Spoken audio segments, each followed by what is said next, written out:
want to talk about this because if you don't get truth, you can never be set free.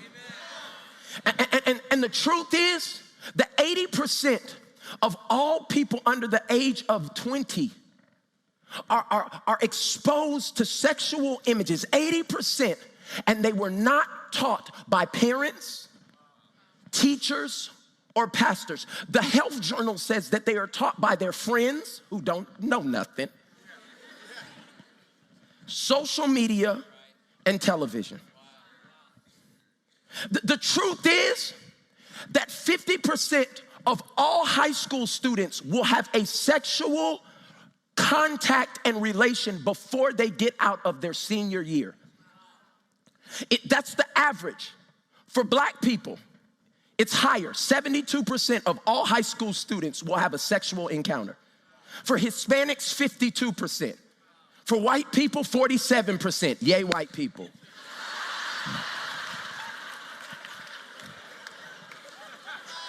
All I'm saying to you is this thing has more hold of our lives and our culture than we want. We can come up and praise, but we know what we're gonna be doing 12 hours later.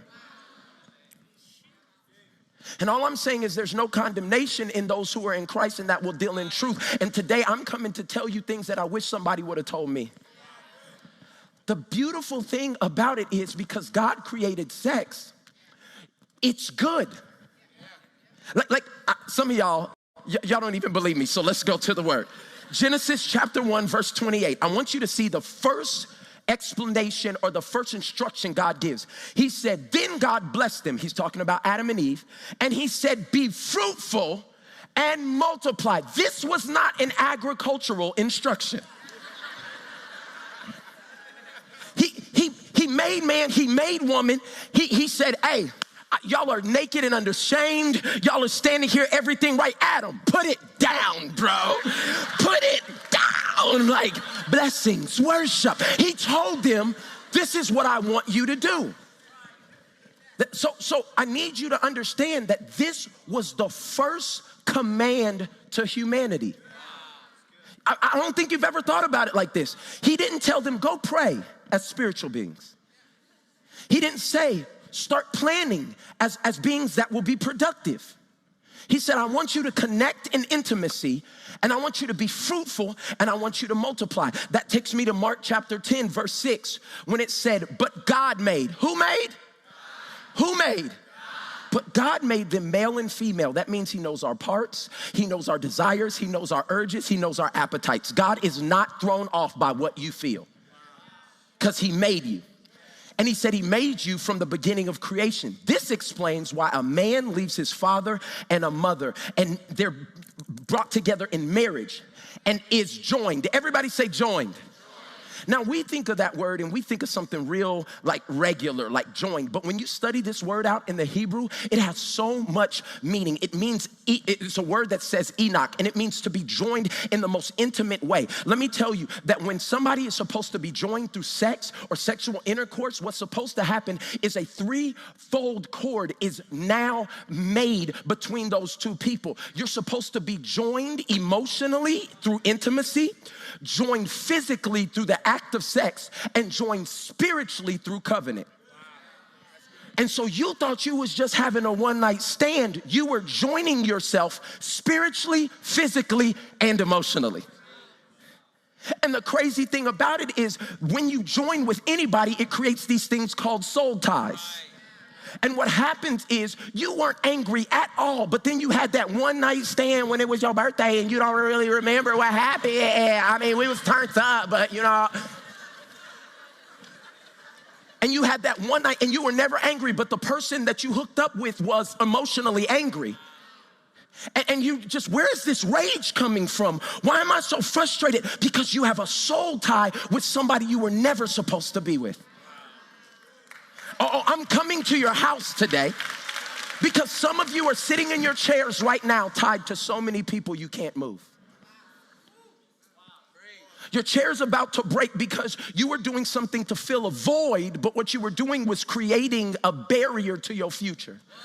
Every time you tried to move forward, there's something holding you back. You used to be so confident in who you were, but then you hooked up with somebody and that emotional transfer took away some of your confidence, and you used to stand and know who you were, and now you second guess everything that God said. But today I believe by the power of Jesus that some of you who have been tied up, I feel this thing, are about to be released from everything that has had you bound. Somebody give God a shout of praise in this building. I want to help you, because some of you have been trying to figure out why your new relationship's not working. It's because you're still joined to your last one. You haven't let go of the soul ties that have come. And that's why I ask people all the time, this generation has been desensitized to sex and what it can do. It's more about just pleasure and like, I just needed to, get a release. And you know what I'm saying? I was feeling lonely, so we hook up. But we know there's no strings attached. Let me help you understand. There is no relationship you will ever have that does not have a string attached. And when you start entering into sexual intercourse, even if that will be my wife, or even if we connect on all these levels, or we have the same expectations, what you are doing is, in the Bible, the wedding, the bridesmaids, the groomsmen, that never signified a wedding. That's what we do. You know when God looked down and said, oh, they're together, is when they consummated the marriage. So my question is, how many people have you said I do to and you really didn't? This whole side is stunned. They're like, how many people, see, because God said it wasn't the wedding, it was when y'all came together, that's covenant. And many of us are married without the covenant to people.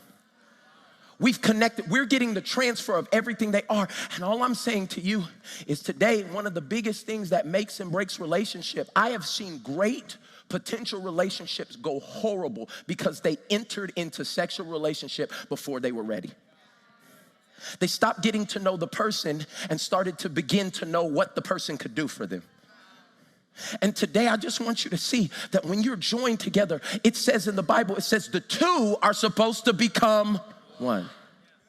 And it's so funny, at the end of that thing, it says, God says things for those of us like me who are remedial. He says, since they are no longer two, but one, let no one split apart what God has joined together.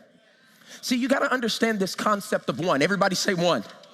God's plan from the very beginning was for us to live a life where there was one in every area, and I want to give it to you. This was God's plan of one. He wanted everybody in the world to be able to serve one God, and it would be one man with one woman, one marriage, one sex partner, one flesh, one lifetime, one picture.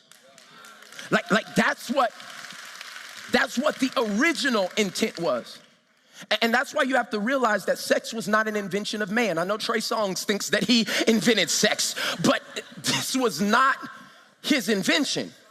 This was God's invention, so it is good. I want you to say something that many of you have never said in church. Sex is good.